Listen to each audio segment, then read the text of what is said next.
The Marvel Zombies ending explained is a particularly gruesome tale, since the show lays waste to many of our MCU favorites to turn them into the bloodthirsty undead.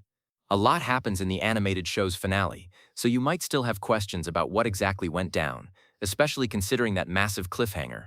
Below, we've broken down exactly what happens in the final episode of the Marvel Phase 6 show and answered some questions from earlier in the Season 2 to bring you a comprehensive breakdown of the Marvel Zombies ending explained. Naturally, that means there are major spoilers ahead, so turn back now if you haven't watched all 4 episodes of the show. If you're still reading, then you'll probably be burning with questions about that intense finale. Head down below for everything you need to know. For even more, check out our guide on who dies in Marvel Zombies. Marvel Zombies ending explained. In the final episode of Marvel Zombies, Kamala Khan and her new friends arrive at the Kamar-Taj after failing to secure help from the Nova Corps.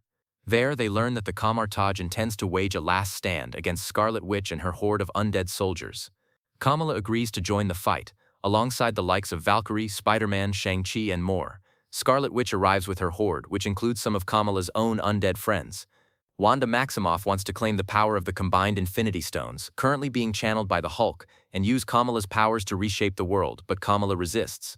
The battle wages on with multiple casualties, but eventually things reach an impasse when the surviving heroes begin to fall one by one, and Wanda claims the Infinity Stone's powers. Seeing no other option, Kamala agrees to Scarlet Witch's plan and allows Wanda to use her powers. Kamala then wakes up at home in her bed with her mom calling her to say her friends are at the door. Everything seems to have gone back to normal, but when Kamala does meet up with Riri Williams and Kate Bishop, something strange happens. Reality starts glitching, and Kamala keeps seeing flashes of the old undead world of the zombie plague as Riri warns her that nothing is real. The show ends on Kamala's horrified face. Did Scarlet Witch cure the zombie plague with Kamala Khan? Ultimately, Kamala gives in and lets Scarlet Witch use her powers. What follows is a huge magical explosion that seems to rock the entire world. In the aftermath, Kamala awakes in her own bed at home, her parents still alive and her friends waiting for her at the door. Overjoyed, Kamala jumps back into normal life, but all is not as it seems. So what actually happened? It looks like Wanda Maximoff used Kamala's powers purely to mask the real world, creating an illusion just as she did in WandaVision. That means the zombie plague is ongoing, and most likely all of Kamala's new friends at Kamar-Taj died. Kamala is simply living in a fake reality that hides the undead world. How is Riri Williams still alive at the end? Is Kamala Khan really hallucinating? Riri Williams seems to die in the very first episode of Marvel Zombies, to Kamala's horror. However, after being bitten, we see Riri inject herself with something, remarking, "This is not how I wanted to test this." So it seems the young genius might have crafted a zombie bite antidote. She then sends Friday away to save Kamala, facing down a crowd of zombies alone. Kamala and Blade Knight assume that Riri is dead, but she doesn't actually die on screen. That means she might have made it to the finale, albeit without being able to reunite with Kamala until then. Right at the end of the show, Riri warns Kamala that nothing she's seeing is real, and we see Riri battling more zombies.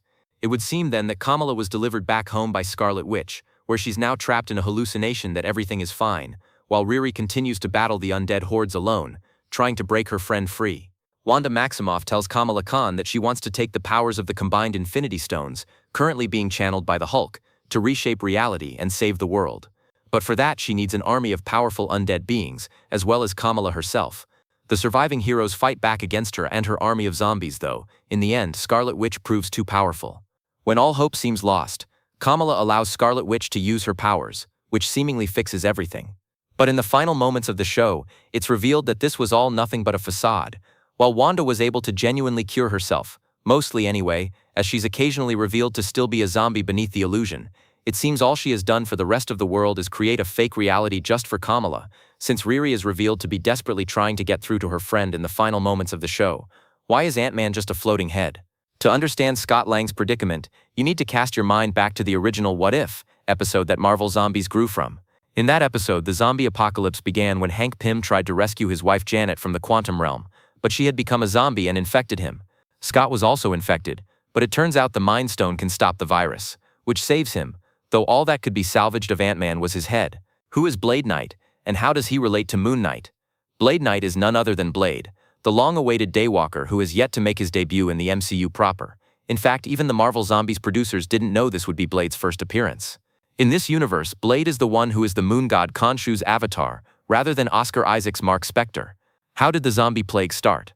In the original What If episode, the zombie plague began in the quantum realm, infecting Janet Van Dyne, who then infected Hank Pym, That's why so much chaos in the second episode of Marvel Zombies revolves around the PIM lab. The Mind Stone could reverse the plague's effects, and Vision, too heartbroken to live without Wanda Maximoff, who had been infected, sacrificed himself so the other survivors could take the Mind Stone from him and save the world.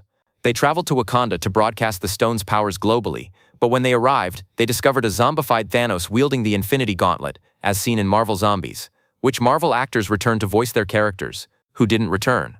A lot of MCU actors return in Marvel Zombies to voice their characters. They are Iman Vellani as Kamala Khan, Dominique Thorne as Riri Williams, Haley Steinfeld as Kate Bishop, Carrie Condon as Friday, Florence Pugh as Yelena Belova, David Harbour as Red Guardian, Simu Liu as Shang-Chi, Awkwafina as Katie, Randall Park as Jimmy Woo, Wyatt Russell as John Walker, Elizabeth Olsen as Scarlet Witch, Paul Rudd as Ant-Man, Adam Hugel as Rintrah, Daniel Swain as the London Master, Sheila Atim as Sarah, Tessa Thompson as Valkyrie, Murray Abraham as Khonshu, and Zenobia Shroff as Muniba Khan.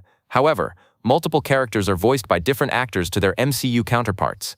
These actors are Kenna Ramsey as Okoye, Todd Williams as Blade Knight, Kari Wahlgren as Melina Vostokov, Fyodor Chin as Yuen Wu, Rama Valerie as Zemo, Hudson Thames as Spider-Man, and Greg Furman as Thor. Will there be a Marvel Zombies Season 2?